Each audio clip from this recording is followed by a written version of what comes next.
Next topic हमें क्या करना है, देखना है एलसी ऑसिलेशन, है ना। नेक्स्ट हम देख रहे हैं यहां पे एलसी ऑसिलेशन।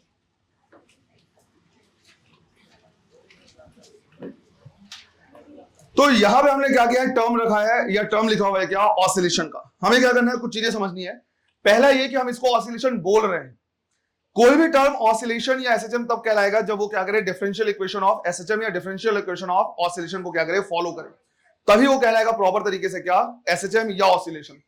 और क्यों यहां पे ऑसिलेशन हो रहा है वो भी हम क्या करते हैं, समझते हैं। सबसे पहले आइडियल केस लेके चल रहे हैं। आइडियल केस कहने का मतलब है कि कोई भी एनर्जी का लॉस नहीं हो रहा, ये मान के चल रहे हैं। और एनर्जी का लॉस नहीं हो रहा है मतलब ये हमने मान लिया हुआ है कि जो वायर है फिलहाल उसका रेजिस्टेंस कितना है, 0 है। जिस तरह से हम मैकेनिकल ऑसिलेशन पढ़ते हैं वहां पे क्या करते हैं, जितने भी एयर रेजिस्टेंस और फ्रिक्शन होता है उनको 0 मानते हैं, वैसे ही यहां पे फिलहाल मान के चल रहे हैं कि वायर का रेजिस्टेंस कितना है, 0 है। अब समझो होगा क्या, कि जैसे मान लो हमारे पास क्या है, एक इंडक्टर है, इस तरह से इंडक्टर को हमने लगाया और इसके साथ एक हमने क्या कर दिया, कैपेसिटर लगा दिया। अब जो कैपेसिटर है वो शुरू में क्या था, चार्ज था, तो इसमें क्यू चार्ज है टोटल, और ये इंडक्टर है। तो इधर पे एक तरफ पॉजिटिव चार्ज होगा, एक तरफ क्या होगा, नेगेटिव चार्ज। जैसे हम इसको क्या करेंगे, कनेक्शन को लगाएंगे और स्विच को क्या करेंगे, क्लोज करेंगे, ये करंट फ्लो होना शुरू होगा। चार्ज धीरे धीरे क्या होता जाएगा, कम होता जाएगा, और करंट की वैल्यू क्या होती जाएगी, बढ़ती जाएगी। करंट की वैल्यू बढ़ने की वजह से ये क्या करेगा, एनर्जी को अपने में स्टोर करना शुरू कर देगा। पहले जो हमारे पास एनर्जी था वो किसके पास था, कैपेसिटर में, in the form of electric field. वो धीरे धीरे कम होता जाएगा और वो जाएगा और स्टोर हो जाएगा किसमें, इंडक्टर में, in the form of magnetic field. फिर जब इसकी एनर्जी पूरी ट्रांसफर हो जाएगी किसमें, इंडक्टर में, अब यहां से करंट फ्लो होना शुरू करेगा, तो इसकी एनर्जी वापस आएगी किसमें, कैपेसिटर में। अब जब कैपेसिटर में आएगा तो पोलैरिटी चेंज हो जाएगा, इधर पॉजिटिव इधर नेगेटिव, फिर थोड़ी देर के बाद वापस से एनर्जी इसमें। तो हम यहां पे क्या कर रहे हैं, देख रहे हैं कि जो एनर्जी है वो फ्रॉम कैपेसिटर तो जा रहा है किसमें, इंडक्टर, और फिर inductor to capacitor. Similar situation हमने देखा है क्या, ऑसिलेशन में। वापस से उस झूले का एग्जांपल लेते हैं कि मान लो हमने किसी को उठाया और यहां पे जब उठाया तो क्या दिया है, पोटेंशियल एनर्जी। जैसे ही रिलीज करते हैं ये पोटेंशियल एनर्जी कन्वर्ट होता है किसमें, काइनेटिक में, और काइनेटिक एनर्जी वापस से पोटेंशियल में, फिर पोटेंशियल काइनेटिक में, और काइनेटिक क्या होता है, पोटेंशियल में। तो वहां भी एनर्जी क्या होता है, काइनेटिक और पोटेंशियल में कन्वर्ट होता रहता है। यहां भी जो एनर्जी है वो कैपेसिटर से इंडक्टर और इंडक्टर से कैपेसिटर में क्या होता रहता है, ट्रांसफर होते रहता है। लेकिन सिर्फ एनर्जी यहां से यहां ट्रांसफर हो रहा है, इसके बेसिस पे ऐसा नहीं बोलेंगे कि ऑसिलेट कर रहा है। ऑसिलेशन का इक्वेशन अगर ये क्या करेगा, फॉलो करेगा, तभी हम प्रॉपर तरीके से बोलेंगे कि हाँ ये ऑसिलेट हो रहा है। तो इसको हम क्या कर रहे हैं, कंपेयर कर रहे हैं साइड बाय साइड, किससे, मैकेनिकल ऑसिलेशन से। तो इसको थोड़ी देर तक हम क्या करते हैं, इधर ही रखते हैं, और बिल्कुल इसके पैरेलल हम यहां पे देख रहे हैं क्या, मैकेनिकल ऑसिलेशन। ये देखा हुआ है हमने, लेकिन वापस से एक बार हम क्या कर रहे हैं, रिवाइज कर रहे हैं। लेट्स से हमने बोला कि यहां पे हमने क्या किया, एक स्प्रिंग ले लिया हुआ है और स्प्रिंग को हमने एक मास से क्या कर दिया, कनेक्ट कर दिया है। स्प्रिंग कांस्टेंट या फोर्स कांस्टेंट कितना है, के है। इसको अगर हम अपने मीन पोजीशन से क्या कर दे, डिस्प्लेस कर दे, लेट्स से कितना, x, तो इसमें एक रीस्टोरिंग फोर्स लगता है which is equal to -kx। Again यहां पे फ्रिक्शन वगैरह सब फिलहाल क्या लिया है, 0 लिया हुआ है। अगर मैं इसके लिए इक्वेशन लिखूं तो मैं लिख सकता हूं f is equal to -kx, या फिर इसको इधर लिया है तो हम लिख सकते हैं f plus kx is equal to 0। तो f plus kx is equal to 0। Force को लिखा जा सकता है मास इंटू एक्सीलरेशन, और एक्सीलरेशन को लिखा जा सकता है dv बाई dt। यहां पे हम कोशिश ये कर रहे हैं कि इसको हम डिफरेंशियल के फॉर्म में ला रहे हैं। फर्दर जो वेलोसिटी होगा उसको लिख सकते हैं क्या, dx बाई dt। तो ये दो बार डिफरेंशिएट हो जाएगा, एक तो d बाई dt है और v को भी हमने लिख दिया dx बाई dt, तो ये हो जाएगा d square x divide by dt square plus kx is equal to 0। पूरे इक्वेशन को हमने मास से क्या कर दिया, डिवाइड कर दिया। तो हमने यहां पे लिखा ऑन डिवाइडिंग बाई m। अगर हम इसको क्या करते हैं, मास से डिवाइड कर दें, तो यहां पे हमारे पास बचेगा क्या, d square x divide by dt square plus यहां बचेगा k बाई m। तो ये हो जाएगा k divide by m is equal to 0। यहां पे x भी है, k by m into x is equal to 0। k by m को हम रिप्लेस कर सकते हैं ओमेगा स्क्वायर से, तो ये हो जाता है d square x by dt square plus omega square x is equal to 0। क्योंकि ऑलरेडी हमने क्या किया, पढ़ा हुआ है कि भाई ओमेगा इज इक्वल टू क्या होता है, under root k by m। या फिर टाइम पीरियड का जो फॉर्मूला हमने सीखा ना, t equal to 2 by under root m by k, उससे भी हम क्या कर सकते हैं, निकाल सकते हैं। तो हमारे पास आता है d square x by dt square plus omega square x is equal to 0। इसको क्या बोलते हैं हम, इसको हम बोलते हैं डिफरेंशियल इक्वेशन ऑफ एसएचएम। इसी तरह से एक डिफरेंशियल इक्वेशन ऑफ वेव भी है, कोई हिम्मत कर सकता है, बताएगा। डिफरेंशियल इक्वेशन ऑफ वेव किसी को याद है?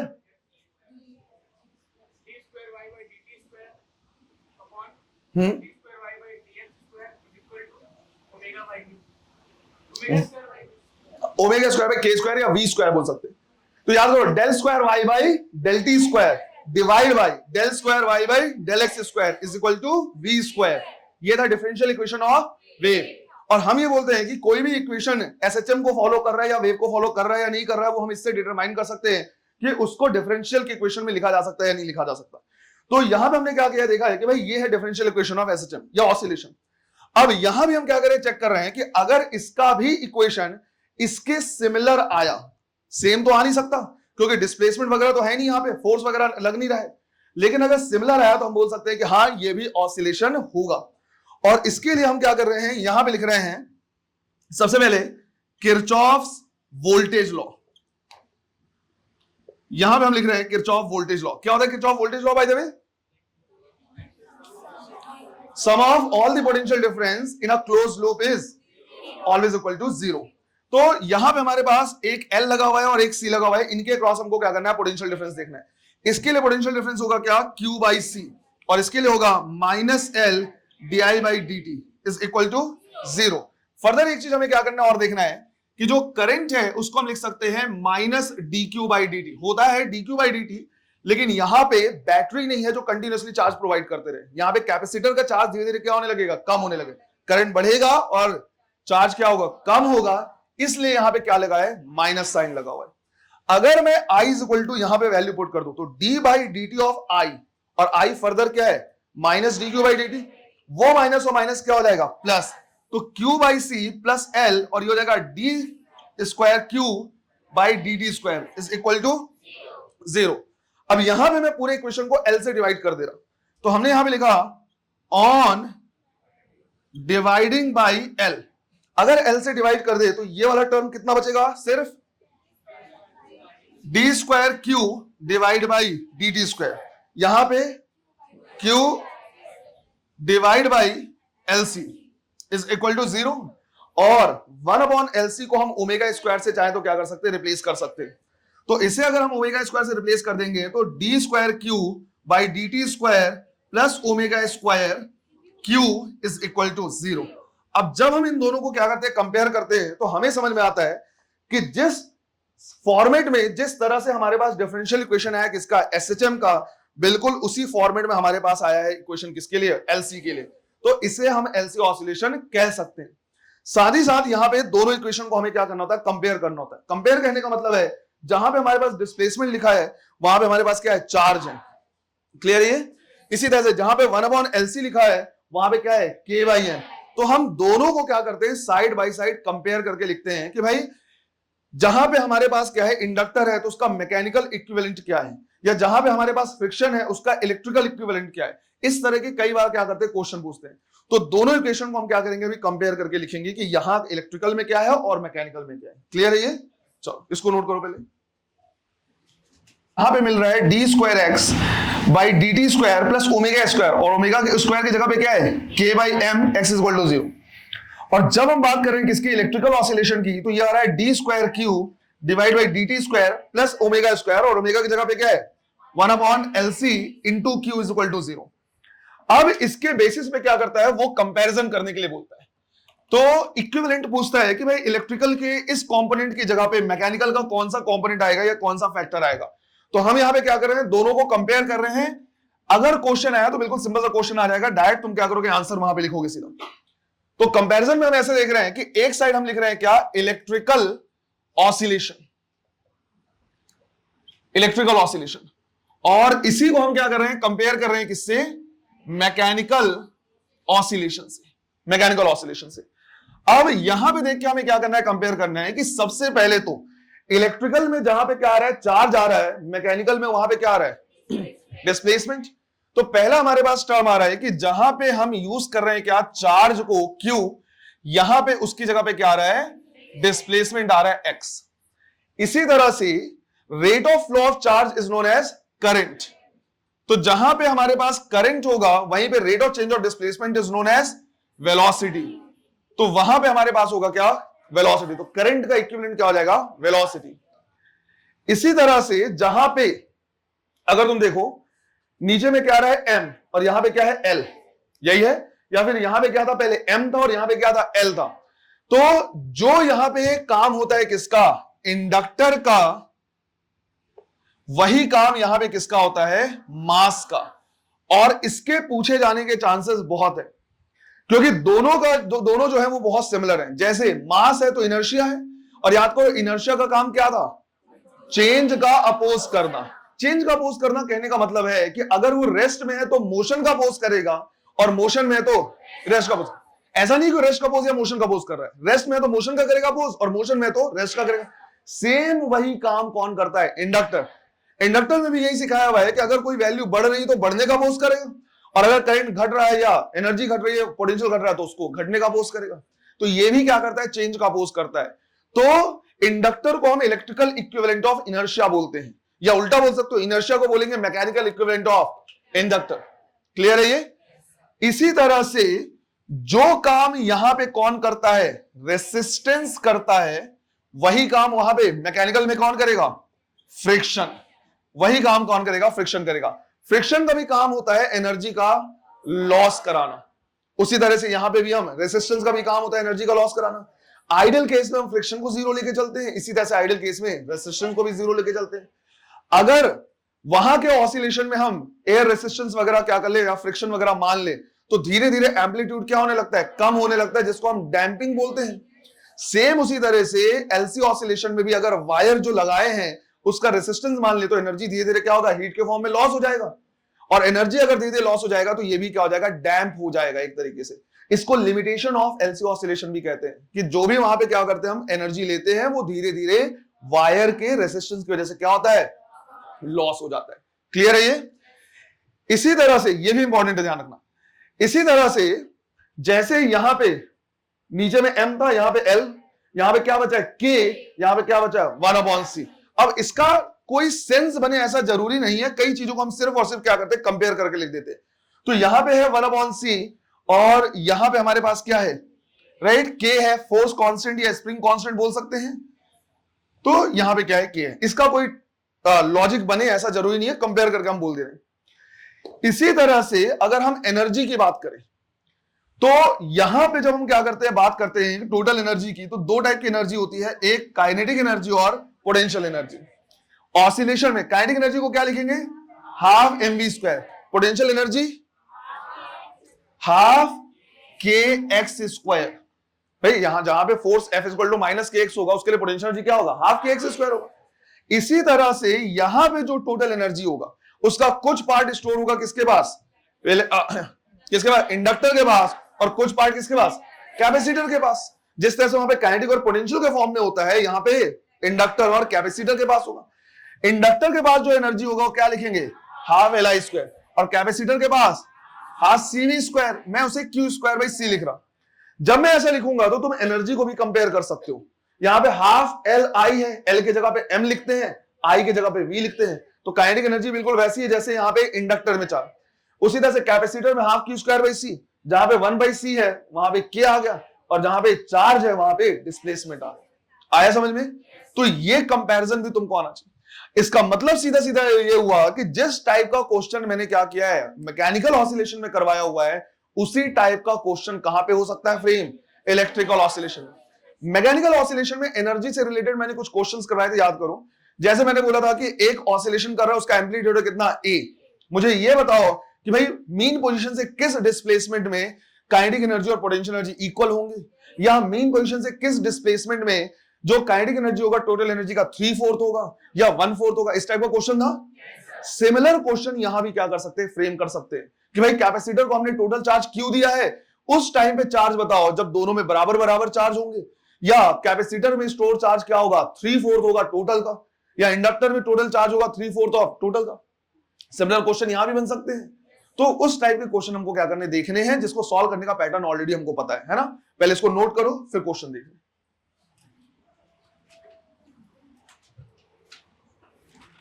Limitation of LC oscillation. Limitations of LC oscillation.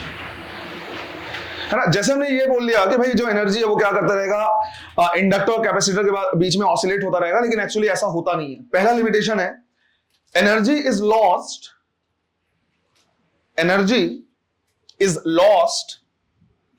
in the form of heat. Energy is lost in the form of heat due to the resistance of wire. Due to the resistance of wire. Second, energy is lost in the form of electromagnetic wave.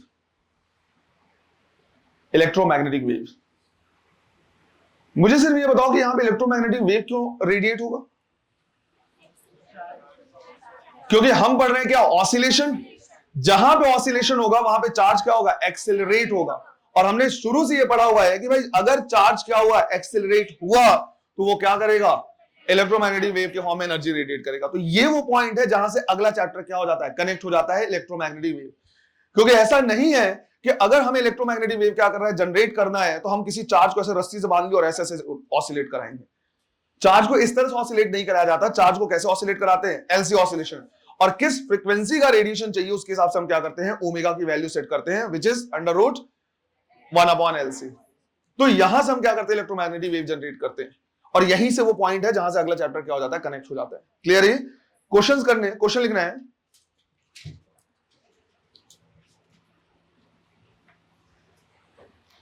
A capacitor is given a charge Q naught. A capacitor is given a charge Q naught and connected to an inductor. Find the charge stored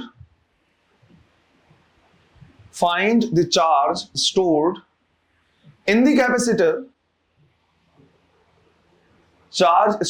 the capacitor. When both capacitor and inductor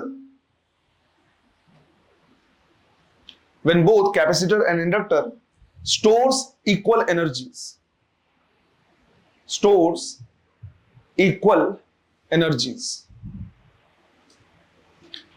इस question को SSM में कैसे हम वो कर सकते थे, convert कर सकते थे कि एक ऑसिलेट करते हुए पार्टिकल का एम्पलीट्यूड कितना है, ए है, डिस्प्लेसमेंट तब निकालो जब काइनेटिक एनर्जी और पोटेंशियल एनर्जी क्या हो, बराबर हो। सेम क्वेश्चन ऐसे बन सकता था। वहां पे ऐसे आंसर क्या था, a/√2। तो यहां पे आंसर क्या होना चाहिए, Q0/√2। सिंपल सा है ना। करने का तरीका ये रहेगा कि इसमें गिवन है कि हाफ Li² किसके बराबर है, हाफ Q²/C। बोला दोनों में बराबर बराबर। अगर दोनों में बराबर बराबर एनर्जी है, मतलब दोनों में टोटल एनर्जी का हाफ हाफ होगा, यही तो होगा ना। तो हम यहां से लिख सकते हैं कि भाई energy stored in capacitor is half of total energy. और टोटल एनर्जी है ही किसमें था, कैपेसिटर में तो था। तो टोटल एनर्जी कितना कहलाएगा, हाफ Q0²/C। यहां से 1/2C और 1/2C क्या हो जाएगा, कैंसिल। Q² इक्वल टू कितना आएगा, Q0² डिवाइड बाई 2, या फिर Q की value Q0 divide by √2। Clear है? तो जब चार्ज इनिशियल का 1/√2 टाइम्स हो जाएगा, जिसको आरएमएस वैल्यू भी बोल सकते हैं काइंड ऑफ, तो उसमें जो एनर्जी होगा हाफ हो जाएगा। क्लियर है?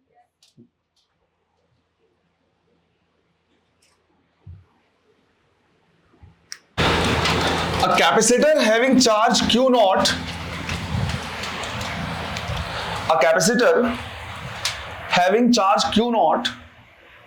is connected across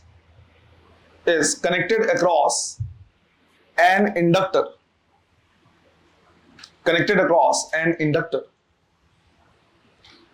Find the charge on capacitor.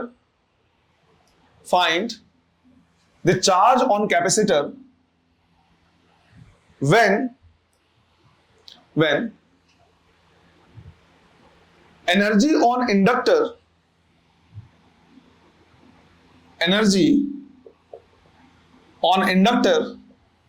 is 3/4 of total energy.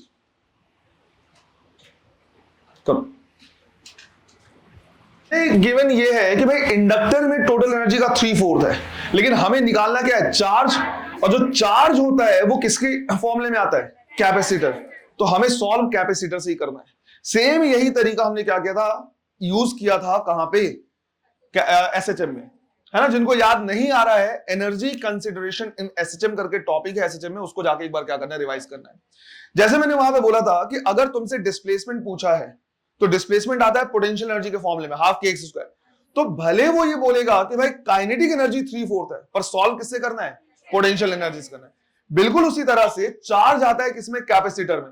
तो भले उसमें दिया है कि इंडक्टर में 3/4 है, सॉल्व किससे करना है? कैपेसिटर से। हम बोलेंगे अगर ऐसा है कि इंडक्टर में स्टोर्ड एनर्जी टोटल एनर्जी का 3/4 है, इसका सीधा सीधा कंक्लूजन क्या निकलता है? कि जो कैपेसिटर में एनर्जी स्टोर्ड है वो टोटल एनर्जी का क्या हो गया? 1/4 होगा। तो यहां से हम सॉल्व करेंगे, हम लिखेंगे half Q square by C is equal to 1/4 of total energy था ही कितना? Half Q not square by C. तो 1/2 सी ये कैंसिल हो जाएगा, क्यू स्क्वायर आ रहा है कितना?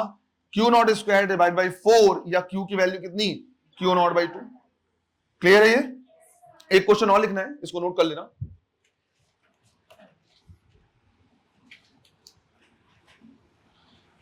An inductor has peak current I0. An inductor has peak current I0. Then find the current on the inductor. Find the current on the inductor if capacitor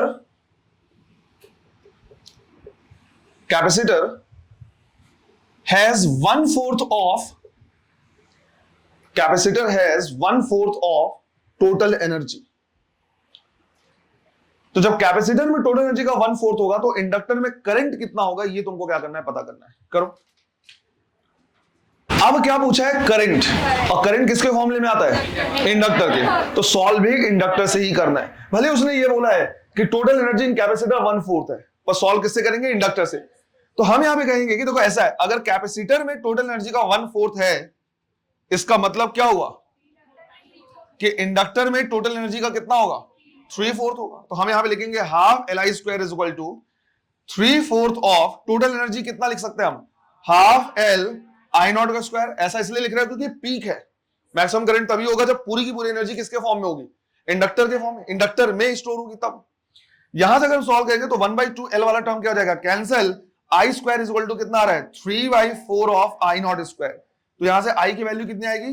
√3 I0/2। Clear है ये? इसके साथ साथ तुमको एक बार क्या कर लेना है? रिवाइज कर लेना है एनर्जी कंसिडरेशन इन एसएचएम। वहां पे भी ऐसे ही क्वेश्चन करवाए हुए। पैटर्न बिल्कुल सेम है ना? पैटर्न बिल्कुल सेम है, फॉर्मूला बिल्कुल सेम है, बस टर्म्स क्या है बदले हुए। क्लियर है ये? चलो नोट कर लो इसे भी।